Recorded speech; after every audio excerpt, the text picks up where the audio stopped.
Hello and welcome to In the Cult of the Wenton Knave. We've got to Denver 72, so we're getting towards the end of the 71-72 bands era. Everything that could be said about this stuff surely has been said. This is a really nice show, really good sound.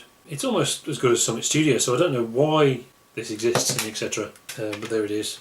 The release was poignant because Ian Wallace passed away not long before that, and Boz passed away not long before that. So none of them got to hear this one, sadly.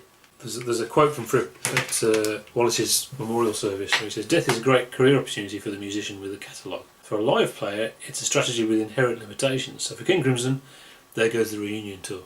I suppose some people would think that's an incredibly shocking thing to say at a memorial, but I assume that reflects Ian Wallace's sense of humour as well as Fripp's, because there was humour in this line particularly that I really like. There's a Python-esque thing in there which I really like. It's interesting how eventually Ian Wallace loved the band, defended it, and said how great it was. Boz just wouldn't talk about it. He wasn't silent, he just wouldn't talk about it. I think Sid Smith did ring him up and he just couldn't get any information out of him. He spoke to him, he just couldn't get information out of him. So there you go. Here's the songs.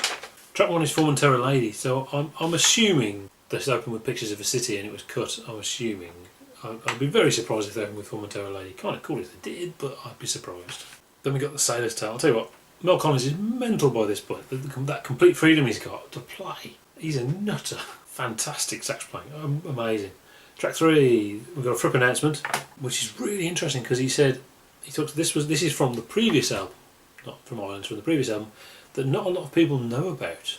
Maybe that's alluding to sales. He said this is one of the goodies on that album that didn't work, which is really interesting. Obviously, I agree in a way that this doesn't work, but it is a goodie. It's a great track, and this band play it so fantastically. Then we got Ladies of the Road. As I said before, it's much the same as the album version.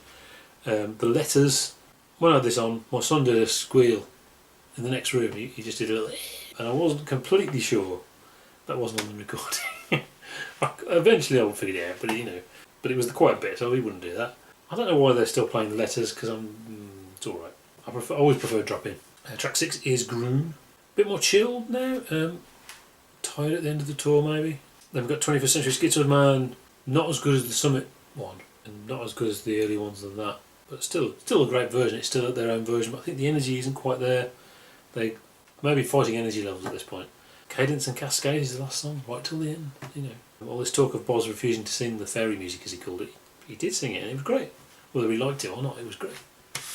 There you go. See you next week for Boston 72, which is the last show. There's one more CD after that of this lineup, but that's the last show. See you then.